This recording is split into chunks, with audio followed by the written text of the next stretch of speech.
This happened just last week, during my final week at home before heading back to college. I've been debating whether to even write about it, but I can't stop thinking about what might be happening at home. My parents recently moved after I graduated high school. They'd been talking about downsizing for years, and once I was heading off to college, they finally pulled the trigger. The timing meant I'd only been to the new place a handful of times. My parents had given me the basic tour when they first bought it, pointing out where everything was and explaining some of the quirks of an older home. One thing they specifically mentioned was that the house didn't have a basement, just a crawl space for utilities. They seemed pretty definitive about that, so I never gave it much thought. My parents had left the night before for a week-long vacation, so I had the place to myself. The first night I noticed anything strange was a Tuesday. I was lying in bed, trying to fall asleep, when I heard this tapping sound coming from directly below the floor. It was consistent, both rhythmically and volume-wise. At first, I thought it might be the heating system or maybe pipe settling, but it didn't stop, which made me second-guess myself. I should mention that the room I'm sleeping in is on the first floor of the house, so the sounds were definitely coming from underground. I got up and walked around the room, trying to pinpoint where exactly the sound was coming from, but it seemed to be coming from everywhere beneath the floor. What made it so disturbing was that according to my parents, there was supposed to be nothing down there but a crawl space. The idea that I was hearing sounds from below ground level when there supposedly wasn't any livable space down there was genuinely unsettling. Eventually, the tapping finally stopped, and I was able to fall asleep. When I woke up the next morning, I figured that would be the end of it. I had probably just been hearing old house sounds or an animal scuttling around in the crawl space, but I was dead wrong. Later that night, around the same time, I started hearing that same tapping sound again, only this time, it was noticeably louder. I explained it away and just went to sleep, but I remember feeling a lot more uncomfortable that night than the first. When the noises started up a third time in a row, I knew something was seriously wrong. There was a considerable escalation that night. Instead of just tapping, I heard dragging and scraping sounds too, like some kind of animal raking its claws against something and occasionally dragging something. That's the best way I can describe what I was hearing. I kept trying to rationalize what I was hearing against what I knew about the house. The logical part of my brain kept insisting there had to be a reasonable explanation, but I couldn't think of one. The sounds were way too clear and way too purposeful to dismiss away as normal house sounds anymore. I started wondering if maybe my parents had been wrong about the basement thing, or if there was some kind of utility access I didn't know about. Either way, it was freaky sitting in that dark room with nothing but scraping and tapping to keep me company. The next morning, I told my parents about what had been going on. My dad immediately told me to check the crawl space for animals, worried that maybe something had gotten in there that shouldn't have. I really didn't want to check down there, but figured I didn't have much of a choice. The crawl space entrance is right under the porch, so I had to get my hands dirty to investigate it properly. And although I was holding my breath the entire time, terrified at what I'd find down there, there was nothing. Not even any animals. My dad seemed satisfied with that explanation and told me not to worry about it anymore. But personally, I was unsatisfied and honestly kind of frustrated with the lack of answers. I decided to look for other possible explanations.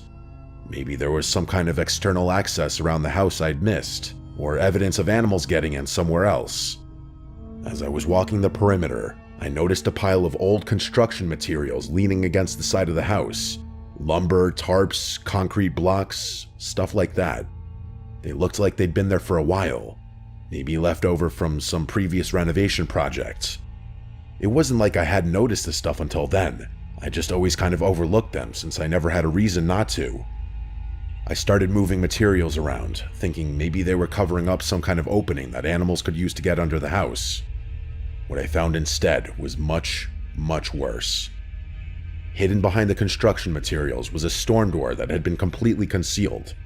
It was partially painted over, and obviously hadn't been used in a long time, but it was definitely a legitimate entrance.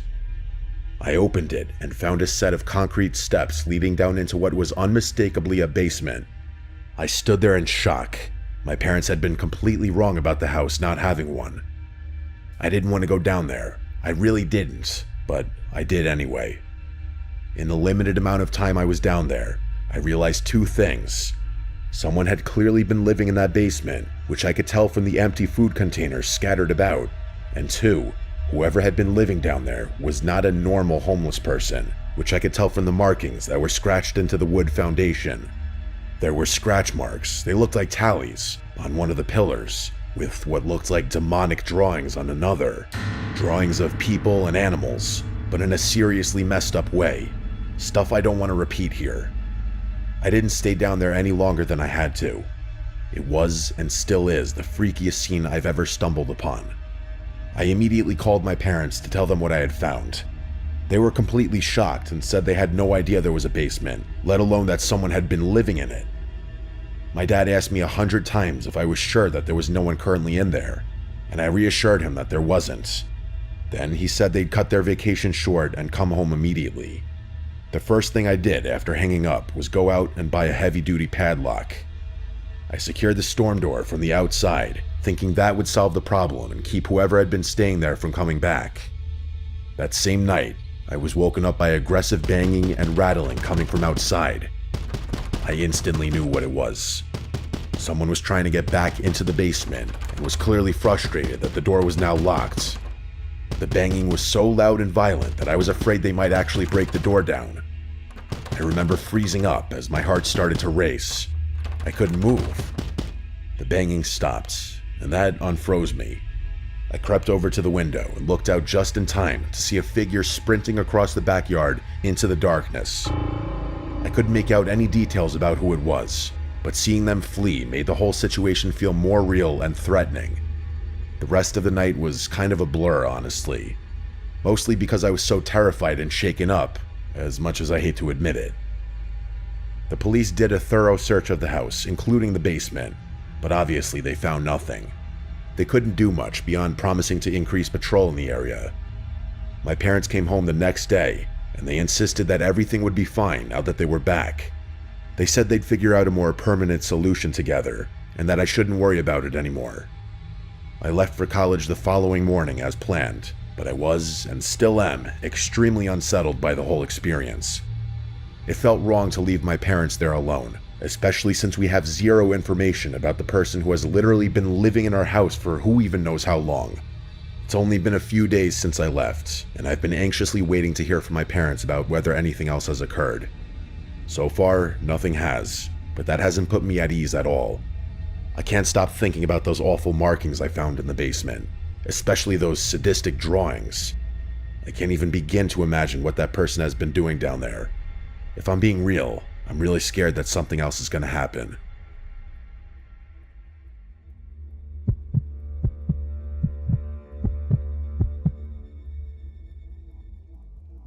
I grew up in a small town a few miles from the Montana-Idaho border. I was on the Montana side. Nothing much ever happens out here, and honestly, that's part of why I never left. This happened a really long time ago, before the whole world had a cell phone and was chronically online. To be honest, my area hasn't changed much at all since then, which is part of the reason why what I'm about to tell you is so fresh in my memory. It was the very end of August, one of those final days of summer when you can already feel the seasons turning. That morning, I was driving my usual route to work, just a 2-lane stretch of highway that cuts through farmland and low hills. Around 15 minutes out, I spotted a car pulled off on the shoulder. It was a light blue, older model sedan, and it looked like it had been there for a while. It was just sitting there on the shoulder. No hazards on, no one standing outside, just sitting there, angled slightly toward the ditch. Now listen, I'm no fool, but I am the type of guy to help a person in need. It's just how I was raised. As I got closer, I slowed down a bit to get a better look. The car wasn't running, and I couldn't see anyone inside. No one in the driver's seat, passenger seat, or the back. It was definitely strange, especially that early in the morning, but it wasn't exactly alarming. People break down and walk off for help all the time out here. I figured maybe someone had car trouble and headed off to the nearest farmhouse, so I kept driving. I had to get to work, and it didn't seem like an emergency. In all honesty, I kind of forgot about the whole thing by the time I got off. But as I was driving home, I saw that exact same car again, in the exact same spot. The only difference was that this time, the driver's side door was wide open. It hadn't been like that in the morning, I was sure of it. I slowed down again, craning my neck a little as I passed, but there was still no sign of anyone. No one walking nearby, no tracks I could see, just that same old car, sitting there with the door hanging open like someone got out in a hurry and never came back. That time, I didn't shrug it off. I pulled over once I had signal again and called the non-emergency line. I told the operator where and what I had seen, and she thanked me before saying someone would check it out. When I was driving into work the next day, the car was finally gone, so I figured that would be the end of it. About a week later though, while I was eating breakfast, I saw something on the local news that caught my attention. Reportedly, the police were investigating a missing person case, something about a vehicle found abandoned along a rural stretch of highway just outside town. The things they were saying lined up exactly with what I had seen. I instantly connected the dots and turned up the volume on my TV. They didn't release the guy's name, but they said the car was registered to a man from out of town who never showed up to where he was supposed to. The thing was, according to the authorities, there was no sign of foul play and there were no witnesses to the situation. I've always been slightly suspicious of the media, so I wasn't sure I believed the story the news people were giving. Either way, it was eerie that I had basically been wise to the situation right when it happened. Come to think of it, I might have been the first person, or even the only person to have reported that car on the side of the road at all. It was definitely a weird feeling. I tried to move on with my life, but I just couldn't. The curiosity was getting the better of me. Like I said before, not much happens out here, so something as odd as this was far too peculiar for me to just ignore. The next morning, I called my brother up. I'll just call him Benjamin. He's a local firefighter, not in my exact town, but close enough that we usually hear about the same stuff. That's just kind of how things are around my neck of the woods. I wanted to ask him if he had any information from the police department, because I knew for a fact they often communicate with each other. He told me that they had gotten some memo about it from the sheriff's office, something about a vehicle found abandoned and obviously the missing person. I asked him if the police were planning to do anything about it. He said he didn't know for sure, but that they'd probably organize a search at some point. He didn't have many details beyond that. I told him we should help out and maybe see if a few of the guys from his station would be willing to join in too. At first, he was confused as to why I was so invested in the whole thing, but I eventually convinced him. And by the way, I'm not really sure why I was so adamant about it either. I guess I just felt like I had some personal connection to it. I didn't even know how we'd coordinate with the police and organize the search, so I let my brother handle all of that himself. Within a couple days, and with permission of course, he pulled something together. The police were already planning on doing a search, and they appreciated the added help. It wasn't anything too grand, just a few officers, some off-duty firefighters, and me. The search was centered around a shallow wooded patch and a couple of old irrigation ditches that ran just off the shoulder of the highway. It was the kind of terrain that wouldn't look like much from a passing car, but once you were on foot, it was clear how easy it'd be for someone to get turned around or slip out of sight. We split off into pairs to be as efficient as possible. I, of course, paired up with my brother. About an hour into the search, one of the pairs radioed in they spotted something through a break in the brush. We all converged on their location as quickly as possible. It turned out to be an old maintenance shack, and from the looks of it, one that probably hadn't been used in years. The whole thing was half sunken into the ground, with overgrowth curling up the sides. From the road, you'd never even know it was there. The door was hanging slightly open, and I could see that the lock had been snapped off. Inside, it was dark and musty, the way you'd expect an uninhabited space to feel. But as my eyes adjusted, I started noticing signs that someone had been in there recently. There were empty water bottles and food wrappers all over the place in a way that seemed deliberate. The search team spread out to check for additional evidence, both inside and around the perimeter of the shack. One of the firefighters said he spotted something by the back wall, so the rest of us went over to check it out. There was a small, clean hole in one of the wooden boards, just above floor level. The hole had sharp, splintered edges that looked nothing like the kind of damage you'd expect from weather or rot. It looked exactly like a bullet hole. We searched thoroughly, both inside the shack and around it, looking for a shell casing, a slug, or any signs of blood, but there was nothing. Just that single, unexplained hole in the wall that did make sense given the complete lack of other evidence.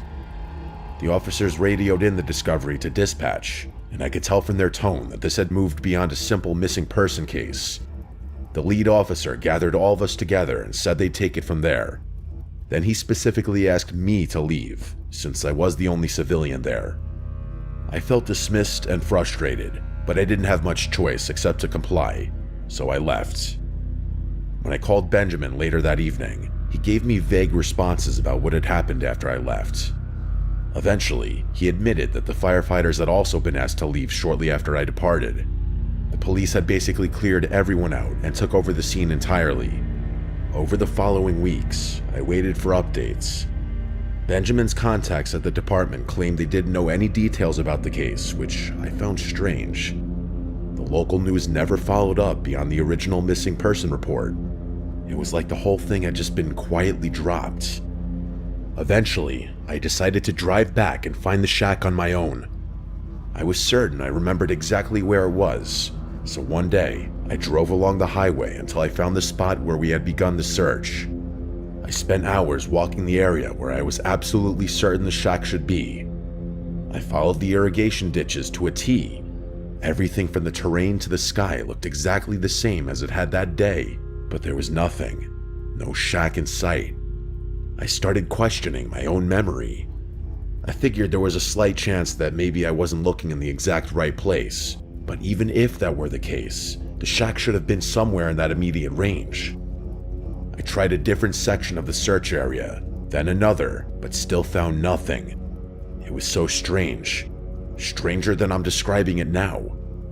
I remember standing there in that overgrown scrubland, completely alone with the exception of the gentle breeze that whisked past me every so often. Peaceful, yeah, but strange. The only other explanation I could come up with was that maybe the county had removed the shack entirely. It wouldn't have been too difficult to excavate the thing and haul it away, but that seemed like an extreme response to what was supposed to be a routine missing person case. Those were the only two options, though. Either my memory had misled me, or the shack was no longer there. I left shortly after that. There wasn't much else I could do, really. I was left with this uncomfortable feeling that something important happened during those final days of summer. Something I was briefly allowed to witness before being shut out to completely. Every year when August ends and I feel that familiar shift in the air, I think about that abandoned car and that bullet hole in the wall of a shack that may or may not have even existed.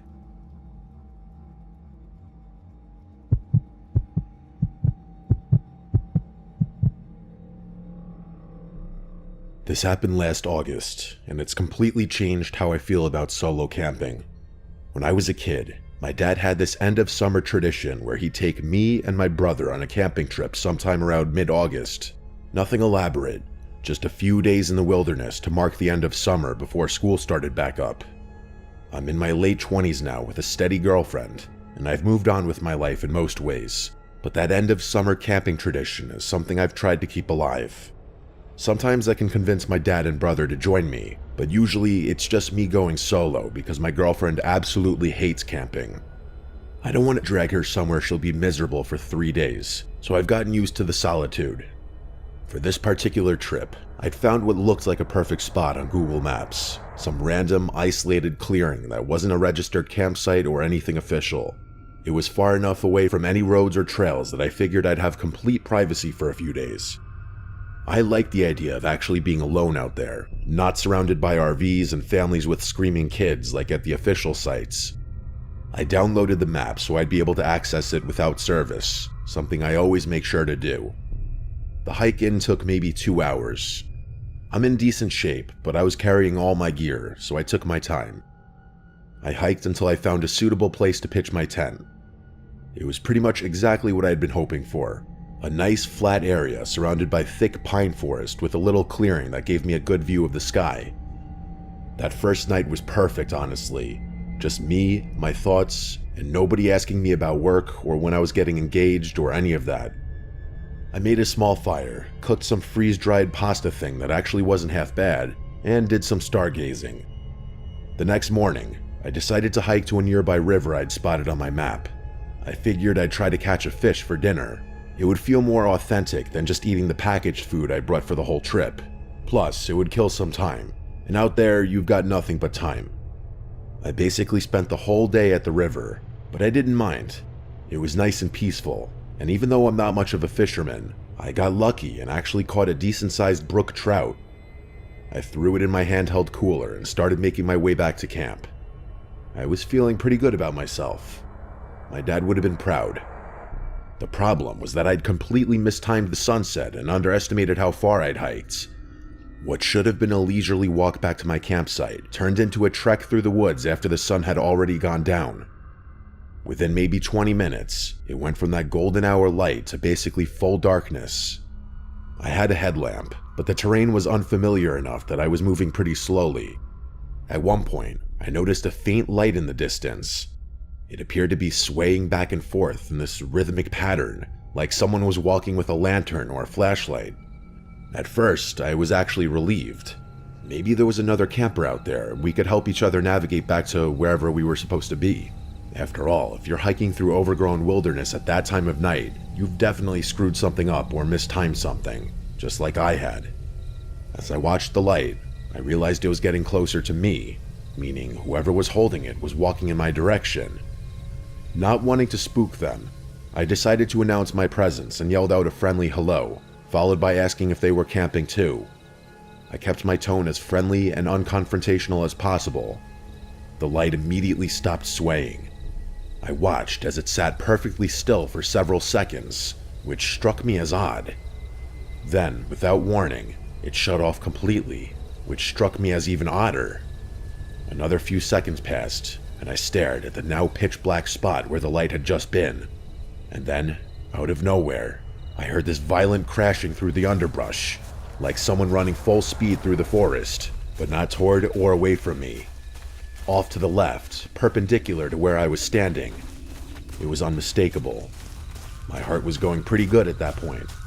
The whole thing was really, really disturbing. I can't even begin to describe how uncomfortable I was. Everything about it was just so wrong. Why would someone run away like that? Even if I'd startled them, the normal reaction would be to say something back, right? Or at the very least back away slowly, not spring through the woods in the dark. I tried rationalizing it the whole way back to my campsite. The best explanation I could come up with was that I had somehow scared them by calling out. After all, they had no way of knowing that I meant no harm, and encountering a stranger in the middle of nowhere at night could be frightening for anyone. But still, I couldn't shake the feeling that something was off. The secluded nature of the area made it unlikely that there would be other campers around, and most people would at least respond when someone called out to them, let alone in a friendly way. I picked up the pace and made it back to my campsite, but I was so unsettled that I didn't even bother making a fire to cook the fish. I just sat in my tent, ate some of my packed food, and tried to read my book before calling it an early night. I'm normally a pretty heavy sleeper, especially when I'm camping and exhausted from hiking all day, so when I woke up randomly in the middle of the night, I knew something was off. I listened to my surroundings for a few minutes, but everything sounded normal. Just the usual forest noises you'd expect. Before trying to go back to sleep, I realized I needed to step outside to relieve myself. I unzipped my tent and started to poke my head out. The moon was pretty bright, enough that I could see the clearing without my headlamp. The moment I got a clear view of my campsite, I froze. There was someone standing there, maybe 15 feet from my tent. I couldn't make out any details, just the silhouette of a person where there absolutely should not have been a person. They were just standing there motionlessly, like they were watching my tent. I'd never been in a situation like that before, and I honestly had no idea what to do. My mind was racing, but my body wouldn't move. Surely, whoever was there had seen or heard me unzip the tent, and they probably also knew that I was not aware they were standing there. I was likely moments away from being attacked. As soon as I started thinking along the lines of life and death, my survival instinct took over, and I was able to snap myself out of my haze. I reached for the switchblade I always kept by the entrance of my tent and called out loudly, asking who was there. The moment I spoke, the figure started sprinting directly toward my tent, catching me completely off guard. No warning, just 0 to full sprint instantly, shrieking in the shrill, unnatural scream that didn't even sound human. They hit me before I could even process what was happening. The two of us started rolling around on the ground, and the guy, definitely a man judging by the voice, began clawing at my face like an animal. Not punching, literally clawing like he was trying to rip me to shreds. I managed to get the switchblade between us and sliced at his hand before dropping it in the struggle. Even though I hadn't gotten off the cleanest strike, cutting his hand was apparently enough, because he immediately started shrieking and got off of me. He went crashing through the woods again, only this time, I could hear him screaming or laughing or making whatever sick noise he was making. I sat there for who knows how long, trying to process what just happened. My face was stinging from the scratches, and my hands were shaking uncontrollably. I could feel blood all over my face, but I wasn't sure if it was mine or his. I considered trying to hike back to my car immediately, but navigating through the woods in pitch black darkness seemed like an even worse idea than staying put. I only really had one option at that point: spend the rest of the night sitting in my tent, switchblade in hand, listening to every little sound and expecting the man to come back at any moment. It was the longest night of my life, but I eventually made it to daylight. The second there was enough light to see, I packed up my gear as quietly as possible and hiked back to my car at a significantly faster pace than I had been going on the way in. As soon as I got to my car, I sped out of there without another thought. I thought about calling the police, but what would I even say? Some guy attacked me in the woods where I was camping illegally? They probably would have just told me that's what I get for camping alone in remote spots, so I didn't. The whole drive home, I kept thinking about how close I'd come to something really bad happening. If I hadn't had that knife, or if the guy hadn't run off when I cut him, things could have ended very differently. But that's not even the craziest part. The thing that still makes my head spin is just the fact that he was even there. Like, he obviously wasn't camping, and he obviously wasn't a normal person. That much was clear from the fact that he tracked me down in pitch black darkness and attacked me. And that scream, it honestly spooks me just thinking about how brutal it was. Definitely human, but twisted in some truly unnatural way. I haven't been solo camping since then, and I'm not sure I ever will again.